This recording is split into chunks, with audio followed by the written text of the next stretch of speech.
Today I'm going to show you how to make a double exposure effect with Photoshop.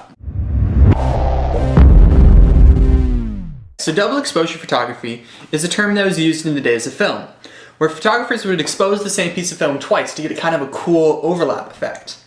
Now, most high-powered DSLRs today come with a similar setting to get that same effect, but what if you don't have a high-powered DSLR? Well, don't worry, because Photoshop has plenty of different ways to get this style.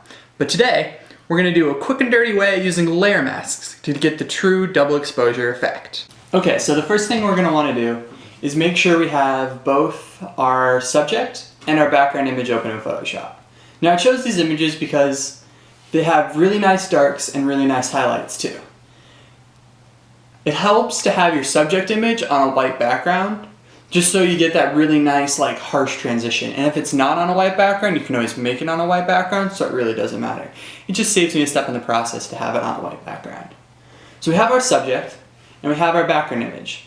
And I like this picture of our subject, but if you look at the background, it's not like truly white. So what I'm going to go ahead and do is Command J and get a nice new layer going. And then I'm going to add image adjustments. And I'm going to adjust the levels on this. So see how our white is like way over here, giving the background kind of a gray effect? I'm going to just bring that in. So I have a really nice white background. And I don't want to go too black, but I want to go like a little bit darker. Okay, that looks good. So now we have all these layers adjusted properly. And we're going to take our background layer, duplicate that, and then just go ahead and shift drag into our subject layer. So now we have this really nice looking coffee shop sitting on top of our subject layer. Now I'm going to go ahead and reduce the opacity on this coffee shop layer so I can kind of see both images. Now I'm going to go ahead and do is kind of just line stuff up, see what I like. Keep in mind that the dark areas are only going to show dark areas and the light areas are going to disappear, because we're going to do this effect with layer masks. Okay, so I kind of like this dark area over here, and I think it would look nice lined up with his beard and face on this side. So I'm going to go ahead and do is Command T to transform and flip horizontal. And flip horizontal. There we go. Okay. I'm going to go ahead and kind of like line this dark area up with his face. Just kind of adjust it, tweak it, get it how you want it. So the important part to me is that we have this really nice dark area right where the shadow on his face is, so that lines up and shows really well. And it's always a bonus to get both his eyes in, and it looks like that corner right there would do just fine.